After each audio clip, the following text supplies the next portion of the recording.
Padre, este día, Señor, es un día hermoso porque es un día, Señor, que nos das para estar en tu presencia. Y queremos, Padre mío, no buscar lo nuestro propio, sino lo tuyo.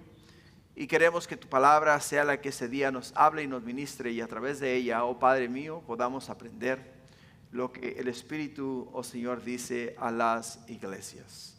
Ayúdanos, Padre, y bendícenos y danos entendimiento para poder, oh Padre Celestial, en estos momentos, mi Señor Jesús, oh bendito Dios y maravilloso Rey, entender el mensaje que tú tienes para la iglesia. Danos oídos para oír, Señor. Danos corazón para atesorar, Señor. Y danos, Padre mío, entendimiento para entender.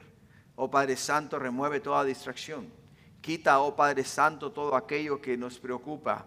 Y, oh Padre mío, danos corazón sensible a tu voz, a tu palabra, para poder escuchar con lo que tú tienes para nosotros este día. Gracias, Padre, te damos en el nombre de Jesús. Y todos decimos amén y amén.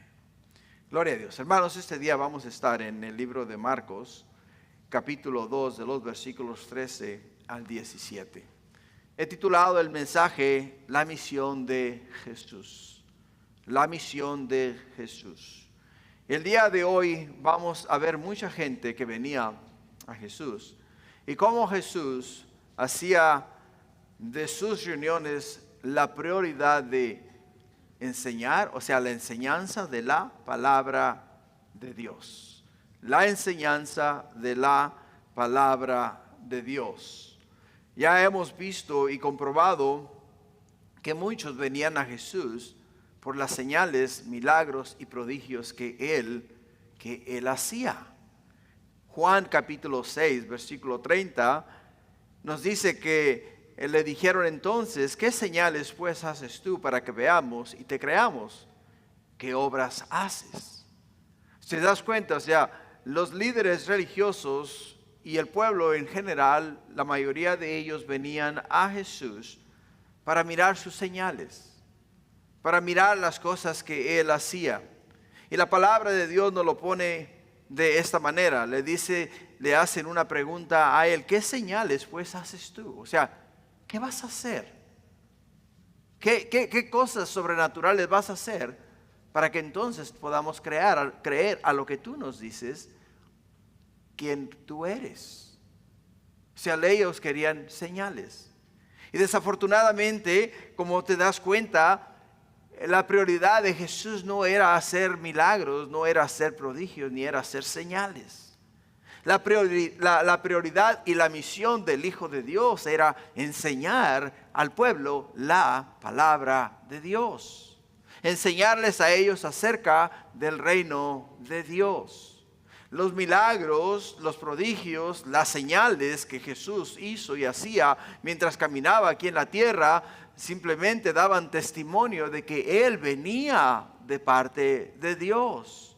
Pero no era su misión venir a la tierra a hacer milagros, maravillas y prodigios. Su misión era venir a enseñar la palabra de Dios.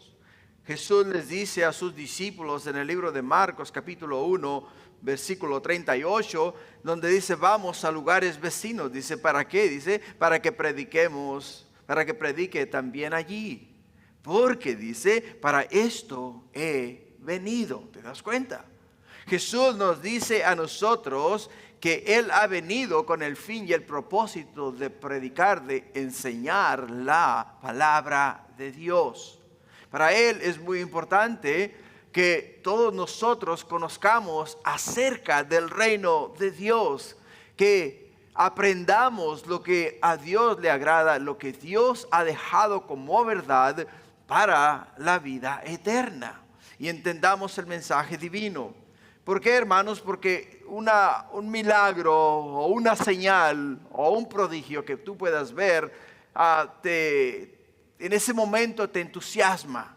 En ese momento lo vives, lo sientes y te emocionas. Pero la emoción pasa y el entusiasmo pasa. Lo que no pasa es lo que tú llegues a conocer y aprender acerca del reino de Dios, acerca del plan divino de Dios. Por ello, hermanos, podemos ver que Jesús vino ¿a qué? Jesús vino a enseñar. vino a enseñar. En el contexto anterior de Marcos, de los versículos 1 al 12, Jesús perdona al paralítico antes de qué, antes de sanarlo, mostrando que la mayor necesidad de los hombres, hermanos, no es la emoción ni el entusiasmo, es perdón espiritual. Es el perdón espiritual. La obligación de los sacerdotes en los tiempos antiguos era enseñar la palabra de Dios. Yo les he enseñado a ustedes que la palabra de Dios nos enseña en el Antiguo Testamento que el sacerdote, o sea, la responsabilidad del sacerdote era de llevar al pueblo a Dios y después traer la palabra de Dios al pueblo y enseñar al pueblo la palabra de Dios. Esa es la responsabilidad del sacerdote. Es la responsabilidad de todo ministro de la palabra de Dios, enseñar la palabra de Dios. Hebreos capítulo 4, de los versículos 14 en adelante, nos dice, por tanto, dice, teniendo un gran y sumo sacerdote que traspasó los cielos, Jesús, el Hijo de Dios, retengamos nuestra profesión. Porque no tenemos un sumo sacerdote que no pueda compadecerse de nuestras debilidades, sino uno que fue tentado en todo según nuestra semejanza, pero sin pecado. Acerquémonos, dice, acerquémonos pues confiadamente al trono de la gracia para alcanzar misericordia y hallar gracia para el oportuno socorro. Si te das cuenta, la importancia, o sea, el fin y la misión de Jesús eran siempre enseñar al pueblo acerca de Dios. Pero de igual manera, Dios entiende quiénes nosotros somos. Somos personas, hermanos, de carne y hueso. Tenemos deseos y tenemos también necesidades. Hermanos, muchas veces nuestras decisiones cambian 5,000 veces durante el día. Muchas veces nuestro sí es no y nuestro no es sí. Cambiamos de mente como cambiarnos de camiseta y así sucesivamente. Entonces, para poder nosotros tener uno que pudiese identificarse con nosotros, Dios envió a Jesús al mundo a vivir entre los hombres y vivir como hombre, como hombre. Ahora, Él vino a vivir de la misma manera que tú y yo vivimos. Él pasó frío, Él pasó calor, Él pasó hambre, Él fue tentado, como nos dice la palabra de Dios y como lo podemos mirar en los versículos anteriores. Pero en todas estas cosas nos dicen las Sagradas Escrituras que no se encontró pecado en ninguna de esas cosas. El día lunes, cuando regresé al trabajo después de regresar de Cuba, escuché un comentario de una persona que estaba haciendo una entrega de un material y dice, bueno, no podemos entender el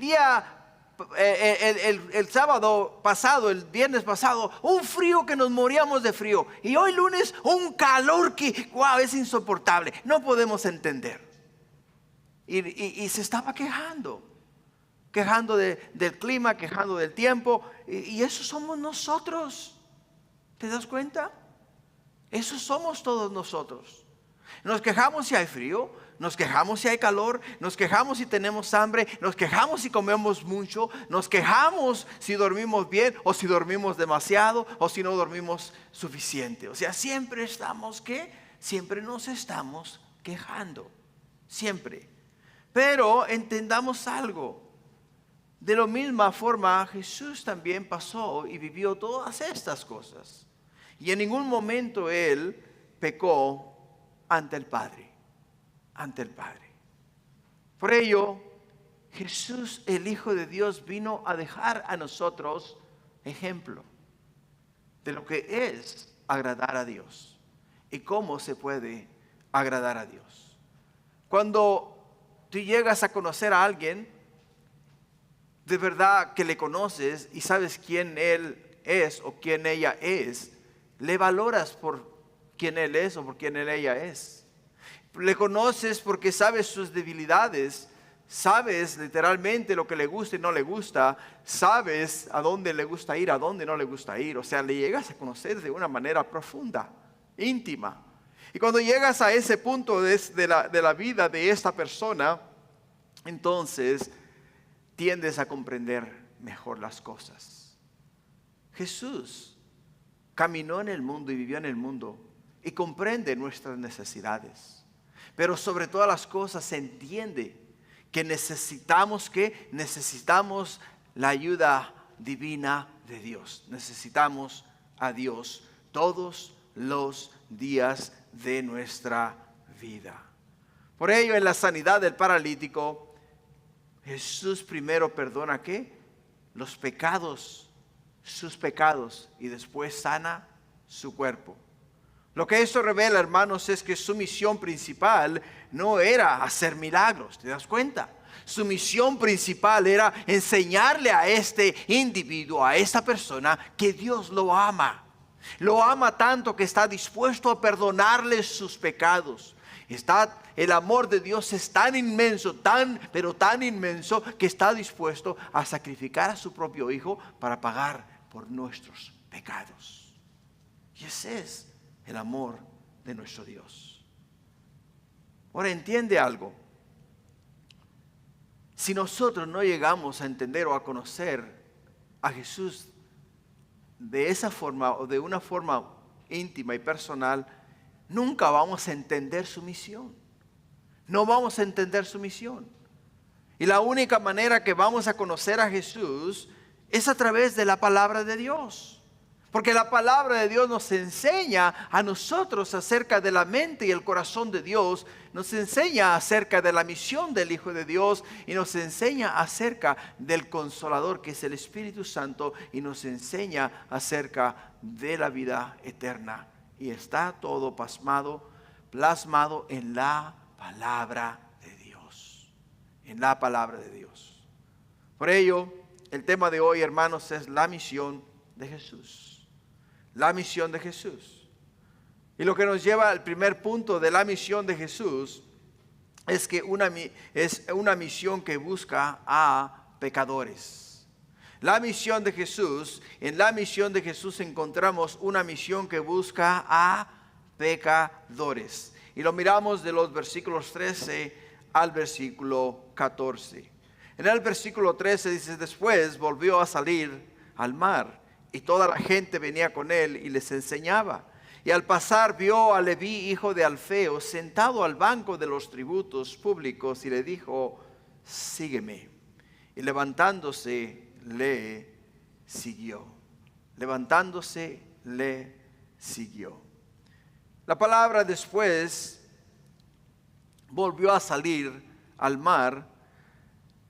Podemos ver que después de Jesús sanar al hombre paralítico, que sus 4 amigos bajaron por el techo hacia donde estaba Jesús, después de sanar a muchos enfermos, después de enseñarles a ellos la palabra de Dios, Jesús no se quedó en la casa, sino que salió a caminar por la ribera del mar. Hay algo aquí que es importante para nosotros, hermanos. Nos dice acá que toda la gente venía a quien venía a Jesús. Y nos dice la Escritura que Él les enseñaba. Les enseñaba. Ahora, la frase, hermanos, la gente venía a Él, es impactante. ¿Por qué? Porque en Juan capítulo 6, versículo 44, nos dice la Escritura que ninguno puede venir a mí, hablando Jesús, si el Padre que me envió no le trajere. Y yo, dice, le resucitaré en el día postrero. Ahora, entiende algo y es de suma importancia.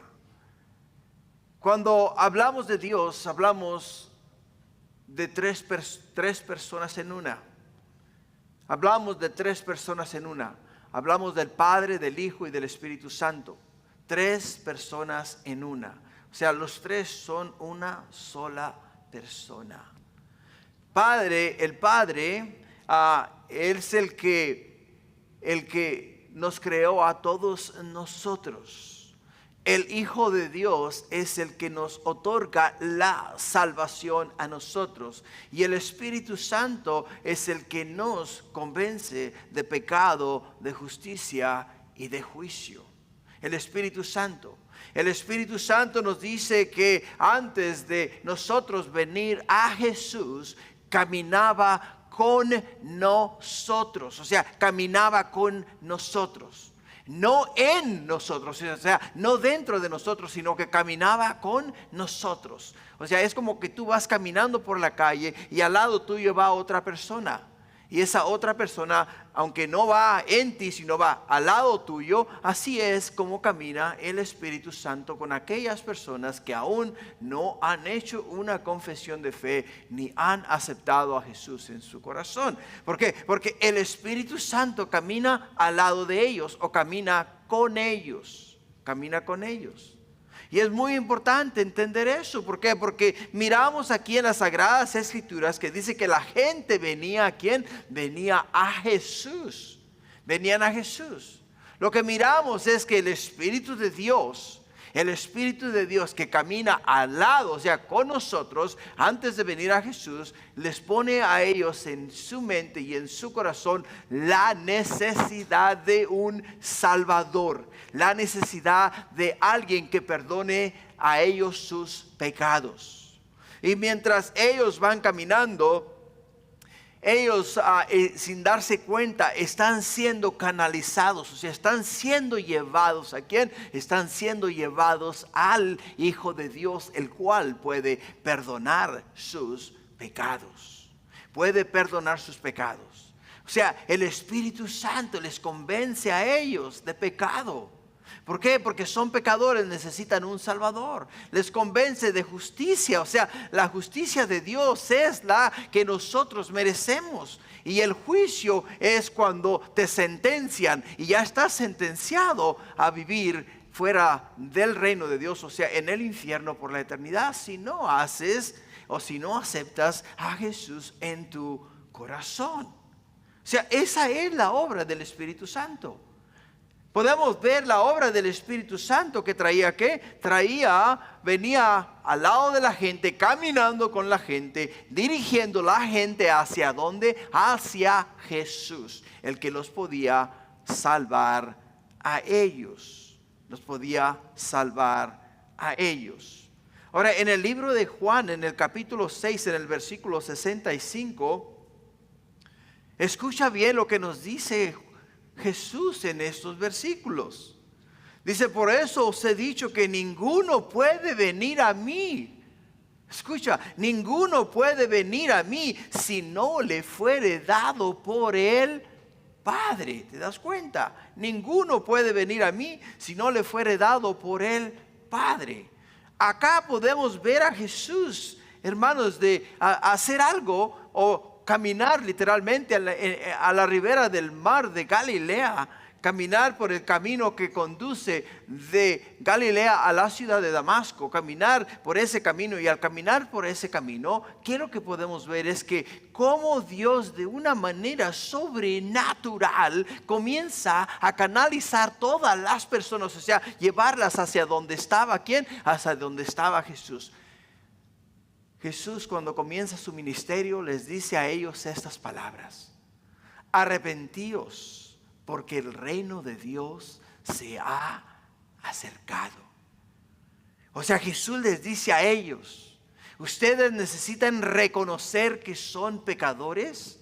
Y una vez que hayan reconocido que son pecadores, van a venir ¿a quién? Van a venir a mí, y yo os voy a salvar a vosotros, porque voy a dar mi vida en rescate por vosotros. Y es maravilloso lo que estamos viendo en esta porción de las Sagradas Escrituras. Ahora, ¿por qué, hermanos? ¿Por qué? Porque dice el Señor en su palabra que Él no quiere que nadie se pierda, sino que todos, absolutamente todos, procedamos al arrepentimiento. todos procedamos al arrepentimiento. O sea, Juan 3:16 es literalmente un versículo clave que nos muestra acerca del amor de Dios. Que nos dice que de tal manera Dios nos ha amado, que ha dado a quien ha dado a su Hijo unigénito, o sea, ha dado a Jesús, para que todo aquel que en él cree no se pierda, mas tenga vida eterna. Dios envió a su Hijo al mundo a salvar al mundo.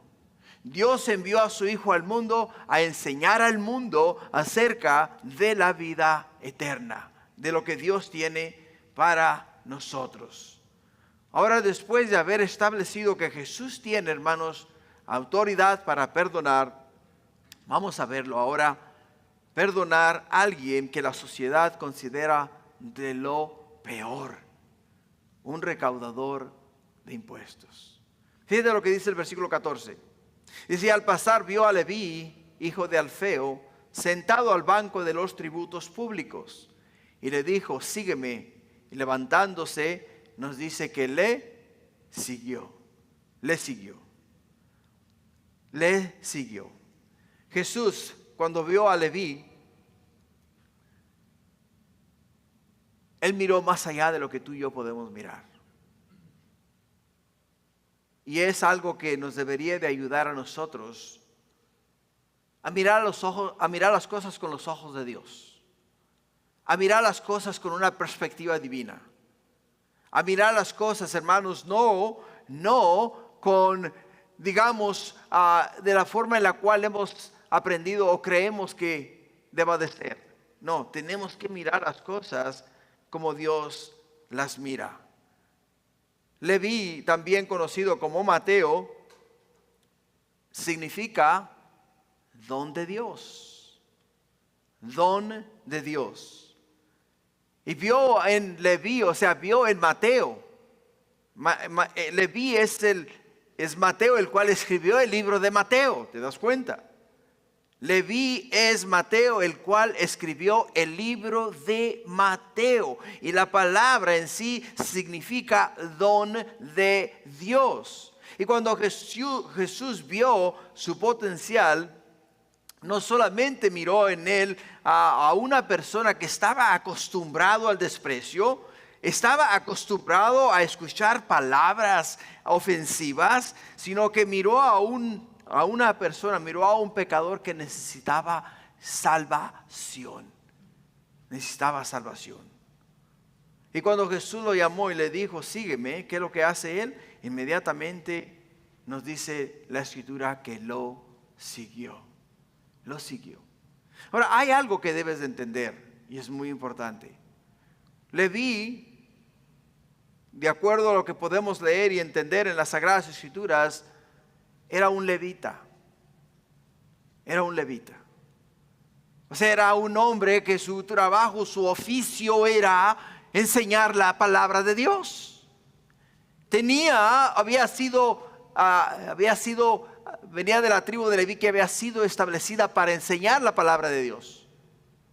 Pero de la misma forma que el día de hoy muchas personas que el Señor ha llamado al reino de Dios, a la obra de Dios, a ministrar la palabra de Dios, se dejan ahogar por los deseos y los placeres de este mundo y se van tras los bienes del mundo. Eso es lo mismo que le pasó a Leví.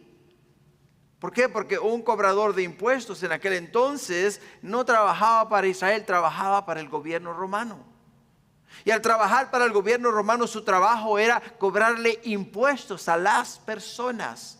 Te cobraban impuestos por usar el camino, te cobraban impuestos por la cantidad de animales que tuvieres, te cobraban impuestos por las cosechas que levantares, te cobraban impuestos por existir, por vivir, te cobraban impuestos por todo. O sea, tenías que pagar impuestos por todo. Y era una forma de hacerse el gobierno romano ricos. Y los cobradores de impuestos eran personas que literalmente manejaban el sistema y de una manera u otra cobraban un poquito más de lo que el gobierno romano les había establecido a ellos. Y lo que hacían era estafar al pueblo. Y el pueblo los odiaba, los detestaba. El pueblo no los toleraba. Todos ellos, para poder cobrar impuestos, tenían que estar rodeados de soldados. Ellos, para poder moverse de un lugar a otro, siempre traían de 3 a 4 soldados con ellos para cuidarles a ellos. No podían ir a sus casas solos, ni podían salir de sus casas solos. No podían salir a ningún lugar sin llevar una escolta de soldados con ellos. ¿Por qué? Porque era mucho el odio que el pueblo judío tenía contra estos cobradores de impuestos. Por ello, cuando Jesús llama a Leví, cuando Jesús mira a Leví y le dice, sígueme, nos dice Lucas capítulo 5 versículo 28, que Leví, dejándolo todo, dice, se levantó y le siguió. Se levantó y le siguió. O sea, dejando la vida cómoda, dejando sus tesoros, dejando su título, dejando absolutamente todo, lo dejó todo y siguió ¿a quién? Siguió a Jesús. Siguió a Jesús. Por ello, podemos ver acá que cuando Jesús miró a Leví, no vio en él a un traidor, porque eso es lo que era él, era un traidor de la patria. Cuando Jesús vio a Leví, no vio a un hombre corrupto. Cuando Jesús miró a Leví, no miró a un hombre marginado. Cuando Jesús miró a Leví, miró a un hijo de Dios. Miró a un hijo de Dios. Y eso es lo que el Señor nos quiere enseñar el día de hoy a nosotros. Porque muchas veces nosotros vemos a las personas y automáticamente las juzgamos y automáticamente las desechamos y automáticamente las hacemos a un lado. Las hacemos a un lado. Juzgamos su apariencia, juzgamos lo que hacen, lo que dicen. Y para nosotros este día la enseñanza de esos versículos son muy importantes. ¿Por qué? Porque nos muestran que Jesús, hermanos, no se fijó en quién Él era, en lo que hacía, se fijó en lo que Dios podía hacer en el corazón de Él. Y le dice, sígueme.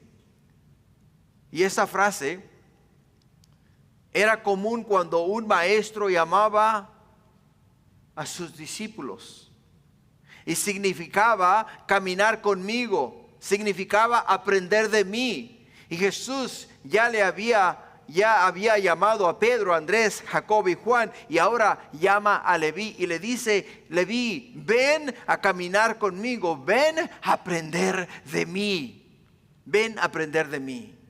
Y podemos ver que Leví lo dejó todo. Pero hay algo más importante aún que quiero que entiendas y te lleves en tu corazón.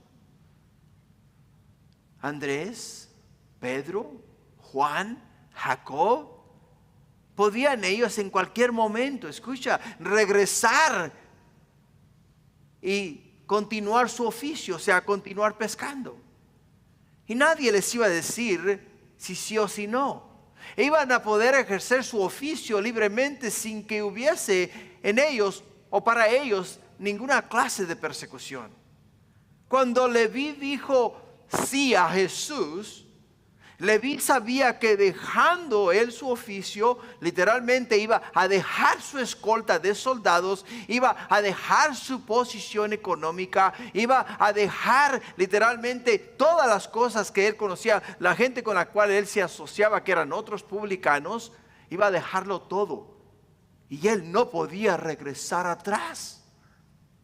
Él no se podía arrepentir. Él no podía decir, voy a regresar a ser contador de impuestos, porque para poder ser contador de impuestos tenías que comprar el puesto para poder llegar a ocupar ese puesto.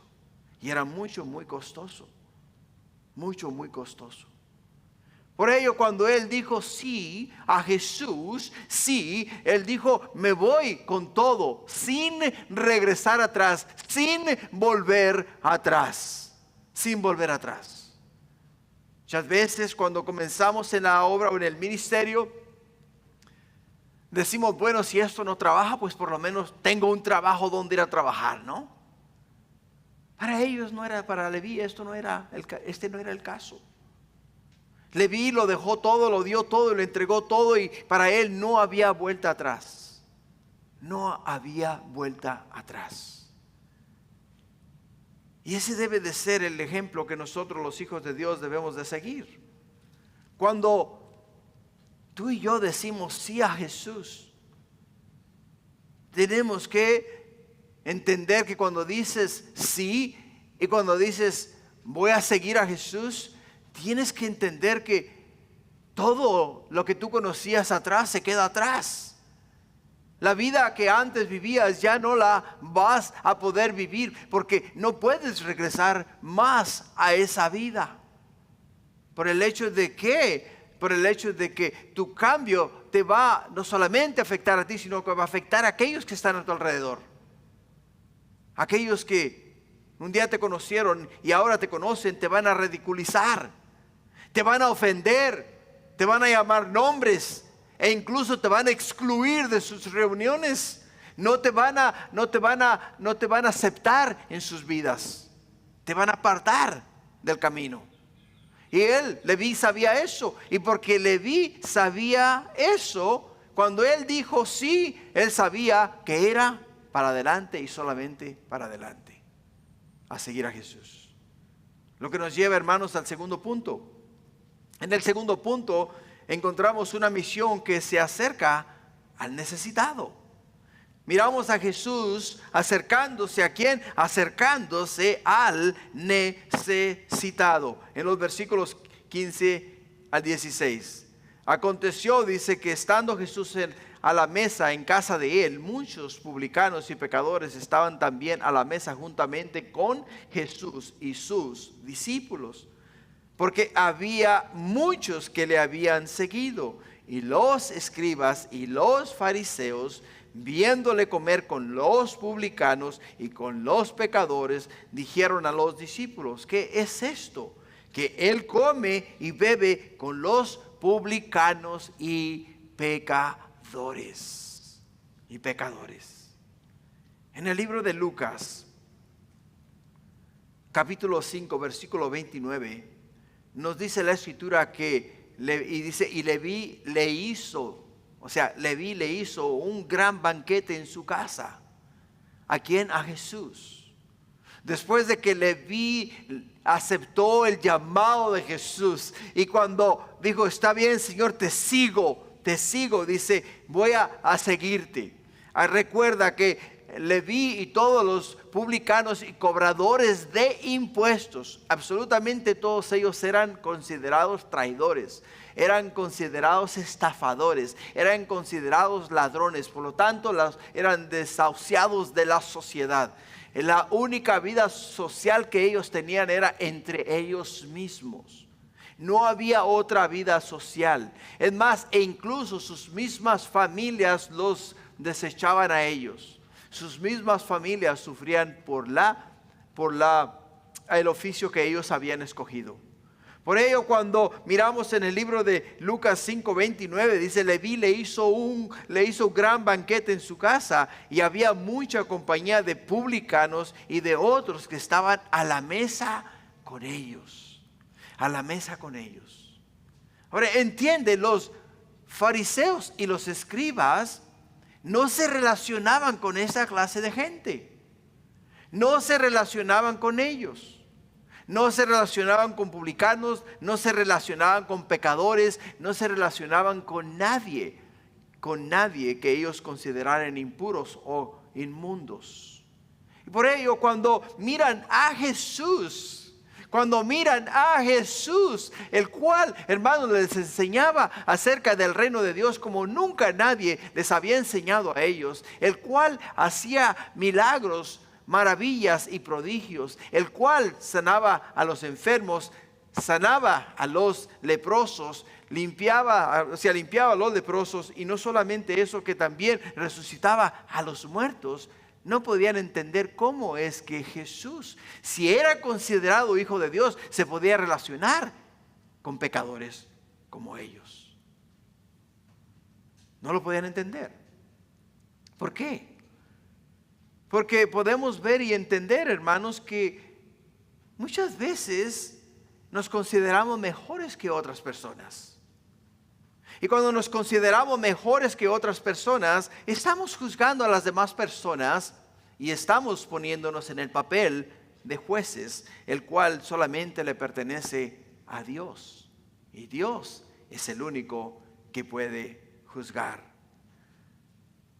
En el libro de Samuel, primera de Samuel, encontramos una similitud en David con la de Jesús.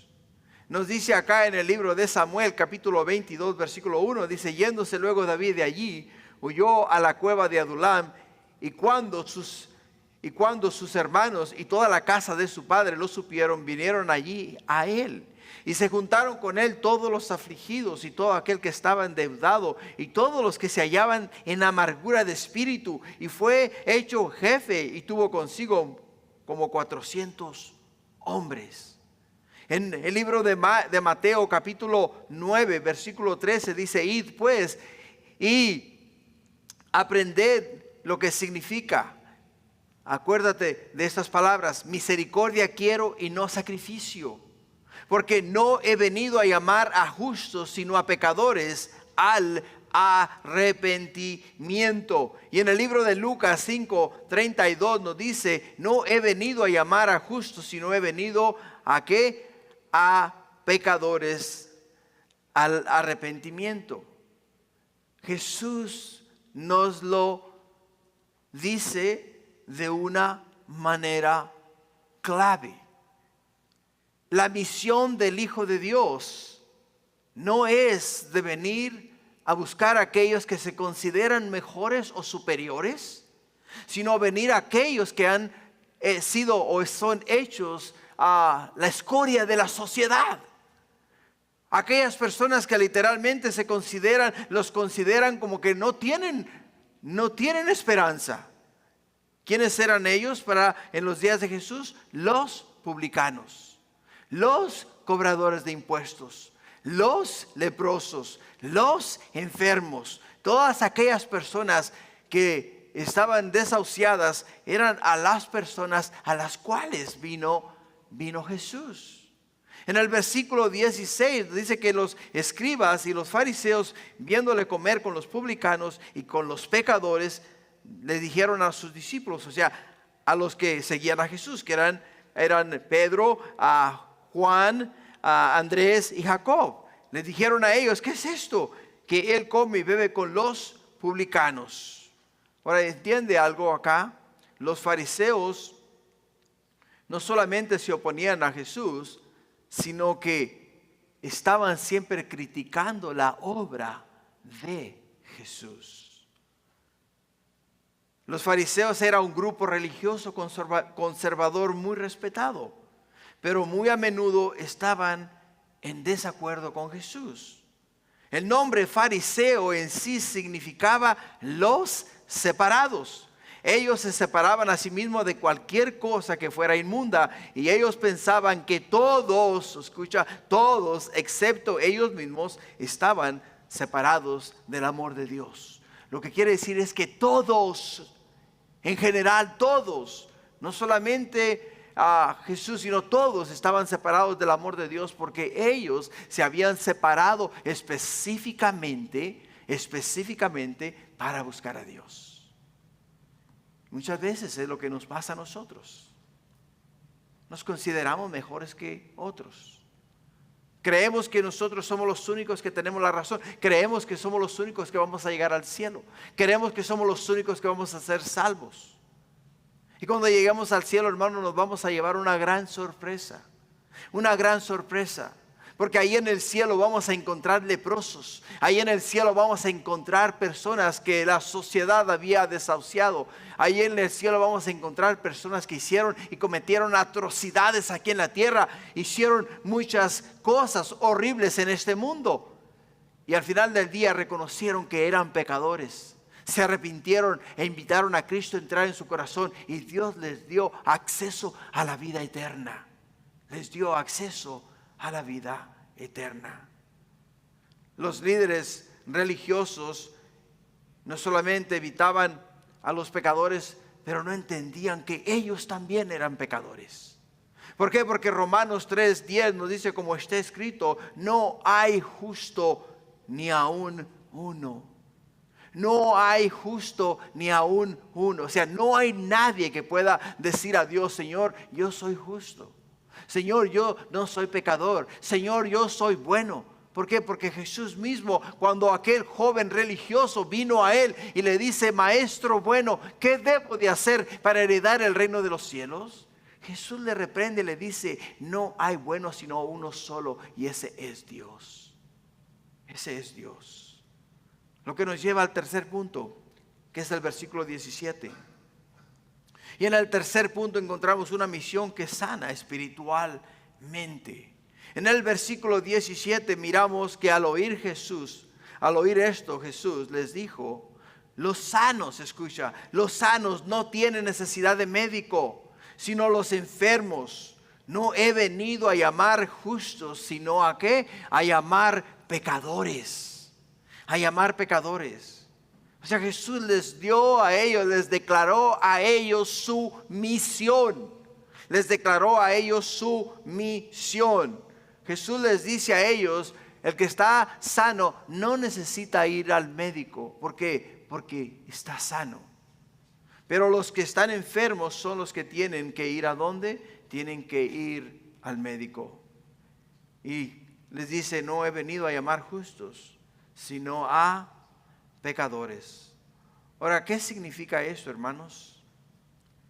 Lo que significa es lo siguiente, que desafortunadamente en este mundo hay muchas personas que se consideran buenas, que se consideran que tienen una relación personal con Dios, o sea que lo tienen todo, que no le han fallado a Dios, que son personas castas, son personas rectas y son personas que no necesitan de la obra redentora de Jesús.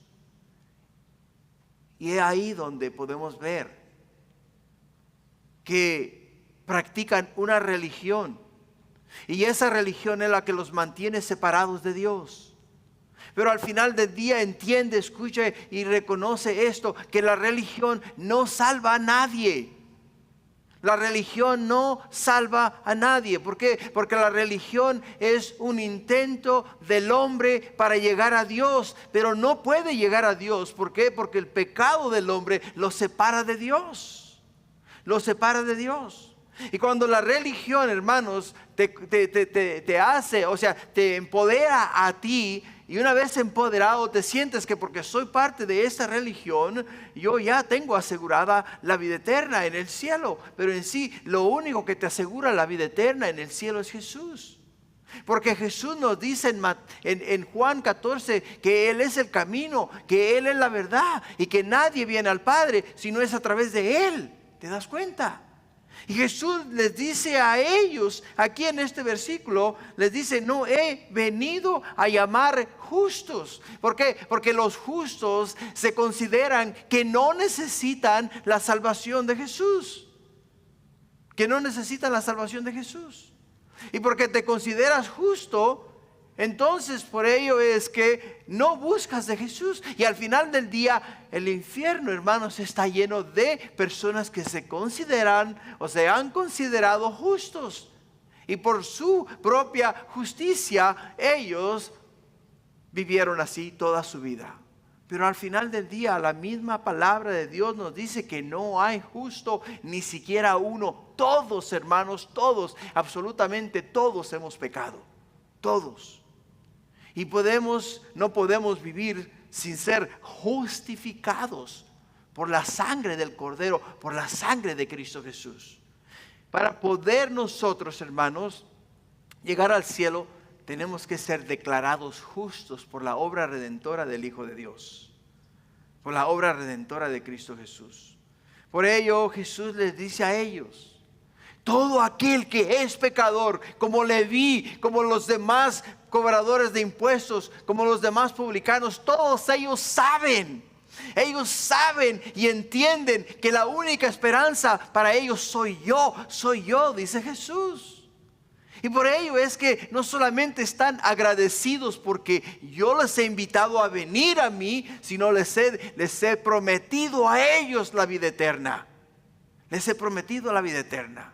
Cuando tú reconoces que eres pecador, cuando tú reconoces que no puedes llegar al cielo si no es a través de Jesús, entonces invitas a Jesús a entrar en tu corazón, le declaras Señor de tu vida y vives para Jesús agradecido por el resto de tus días.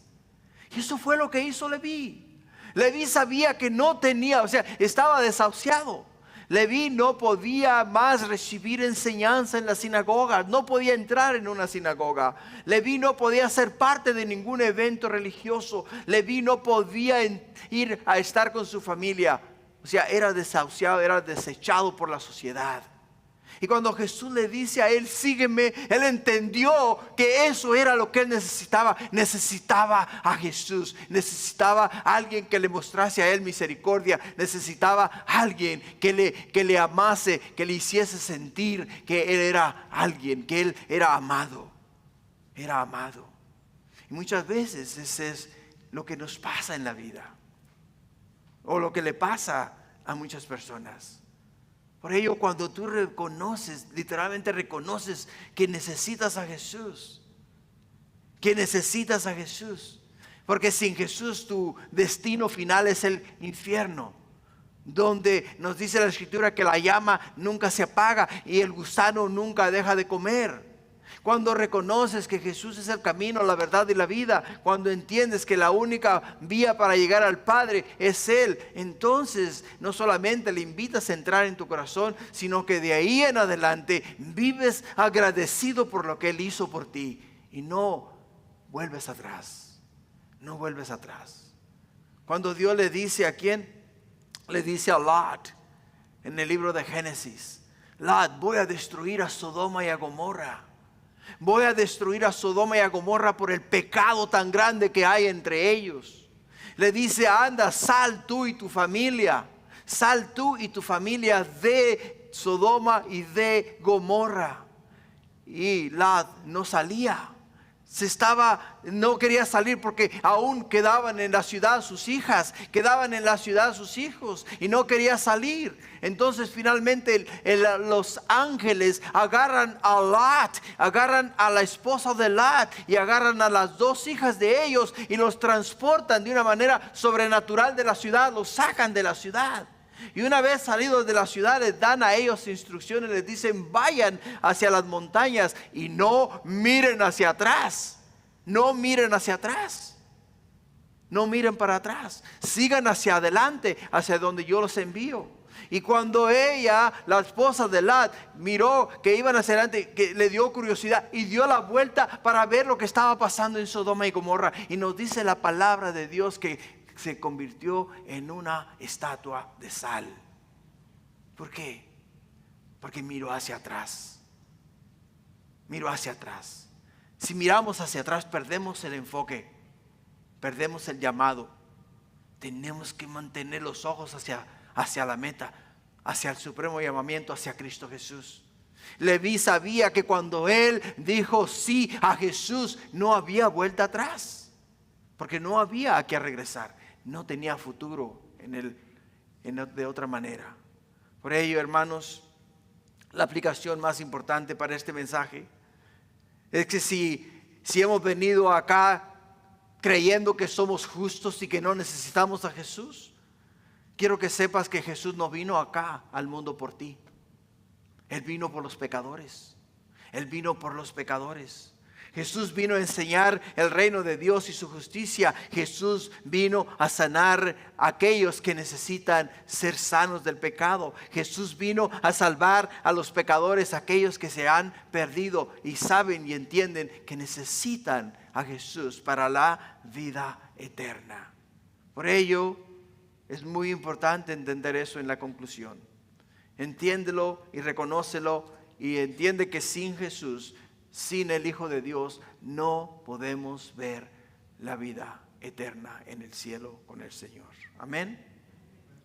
Ponte de pie, vamos a orar. Vamos a orar. Padre, gracias por este tiempo en tu presencia. Ese día reconocemos que tú eres el camino, la verdad y la vida, y que nadie viene al Padre si no es a través de ti. Ese día, Padre mío, entendemos que tú lo dices todo para que nosotros pudiésemos también tenerlo todo. Y Padre mío, nos lo has puesto tan claro como el agua. Tú no has venido al mundo a buscar justos, porque el que es justo, el que se cree justo, no ve su necesidad de un Salvador. Y como no ve su necesidad de un Salvador, no puede ser salvo, porque se justifica en su propia justicia. Y la justicia del hombre no obra, oh mi Dios, la justicia de Dios. Por ello, Padre, este día te pido, mi Señor Jesús, que todos acá a una entendamos, Padre, y reconozcamos que necesitamos, oh Padre mío, la salvación. Necesitamos a Jesús. Reconozcamos, mi Dios, que no somos justos porque no hay justo ni aún uno. Y que, oh Padre mío, entendamos que sin Jesús no podemos caminar en este mundo. Gracias por este tiempo en tu presencia, en tu palabra. Gracias por tu enseñanza. Ayúdanos a atesorarla y a guardarla en nuestros corazones. Padre mío, a aplicarla y a vivirla. Y, oh Padre Santo, a poner nuestra esperanza y nuestra confianza en el Hijo de Dios. Gracias, Padre, te damos.